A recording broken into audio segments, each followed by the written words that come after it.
बांग्लादेश इस वक्त आग में जल रहा है।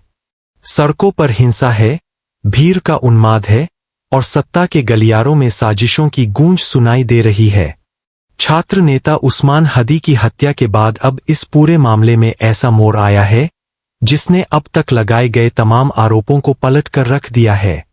अब तक कहा जा रहा था कि यह हत्या भारत की साजिश है, लेकिन अब खुद मृतक का भाई सामने आकर कह रहा है, मेरे भाई की हत्या भारत ने नहीं बल्कि बांग्लादेश की अंतरिम सत्ता ने करवाई। उस्मान हदी के सगे भाई शरीफ उमर हदी ने सीधे तौर पर मोहम्मद यूनुस के नेतृत्व वाली अंतरिम सरकार पर बेहद गंभीर आरोप लगाए हैं। उनका साफ कहना है कि मेरे भाई को इसलिए मारा गया ताकि बांग्लादेश में होने वाले राष्ट्रीय चुनावों को रोका जा सके।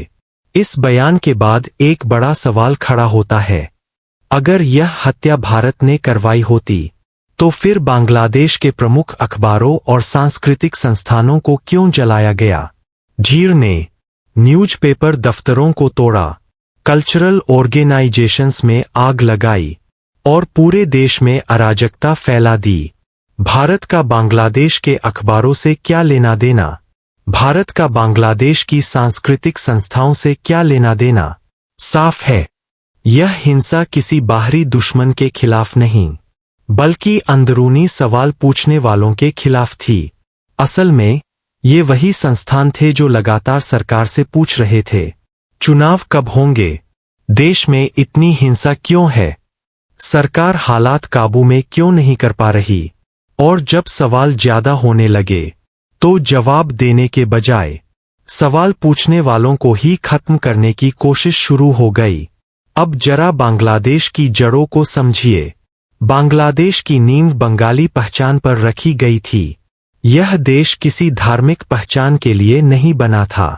अगर ऐसा होता तो पाकिस्तान से अलग होने की जरूरत ही नहीं पड़ती।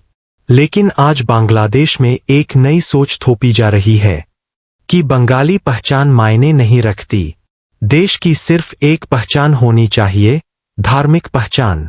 और इसी सोच के रास्ते में सबसे पहले सांस्कृतिक संस्थान आते हैं, क्योंकि यही संस्थान बंगाली पहचान के रक्षक है।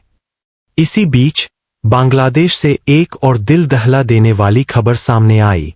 हिंदू युवक दीपू चंद्र दास को भीड़ ने घेर कर पीट कर मार डाला। उस पर आरोप लगाया गया कि उसने सोशल मीडिया पर इस्लाम का अपमान किया, लेकिन जांच में सामने आया कि दीपू चंद्र दास ने ऐसा कोई पोस्ट किया ही नहीं था। सरकारी जांच एजेंसी ने खुद माना, कोई सबूत नहीं मिला, तो फिर उसे क्यों मारा गया? जवाब साफ है, वह हिंदू था। उसके भाई की आवाज आज भी फोन पर कांपती है। वह कहता है, जानवरों के साथ भी ऐसा सलूक नहीं किया जाता जैसा मेरे भाई के साथ हुआ। 140 से ज्यादा लोगों की भीड़, एक अकेला इंसान, और कोई उसे बचाने वाला नहीं। पुलिस कहती है ट्रैफिक जाम था, भीड़ बहुत बड़ी थी, देर हो गई। लेकिन सवाल वही है, अगर सिस्टम चाहता तो क्या दीपू की जान नहीं बचाई जा सकती थी? अब लौटते हैं उस्मान हदी की हत्या पर। उस्मान हदी चुनाव के पक्ष में थे और यही बात उन्हें सत्ता के लिए खतरा बना गई। उनके भाई का आरोप है, सरकार चुनाव नहीं चाहती और इसलिए हिंसा को जानबूझकर बढ़ावा दिया जा रहा है। आज बांग्लादेश दो हिस्सों में बंट चुका है। एक वर्ग कहता है पहले न्याय फिर चुनाव। दूसरा वर्ग मानता है न्याय के नाम पर चुनाव टाले जा रहे हैं। इसी उथल पुथल के बीच बांग्लादेश सरकार के सुर अचानक बदलते नजर आ रहे हैं। जो सरकार कल तक भारत को धमकियां दे रही थी, आज वही सरकार कह रही है, हम भारत के साथ रिश्ते खराब नहीं करना चाहते। इतना ही नहीं, अब बांग्लादेश भारत से 50,000 मीट्रिक टन चावल आयात करने की बात कर रहा है। सवाल उठता है, ये बदलाव क्यों? क्या अंतर्राष्ट्रीय दबाव बढ़ गया है? क्या चीन और अमेरिका ने दूरी बना ली है? या फिर हालात वाकई सरकार के हाथ से निकल चुके हैं?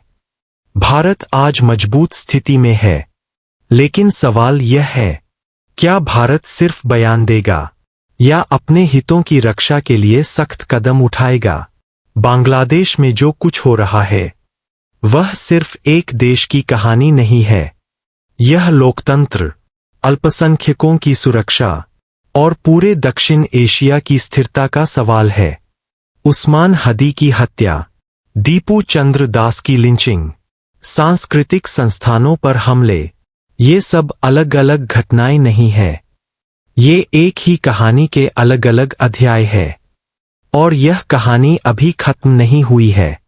जय हिंद, वंदे मातरम।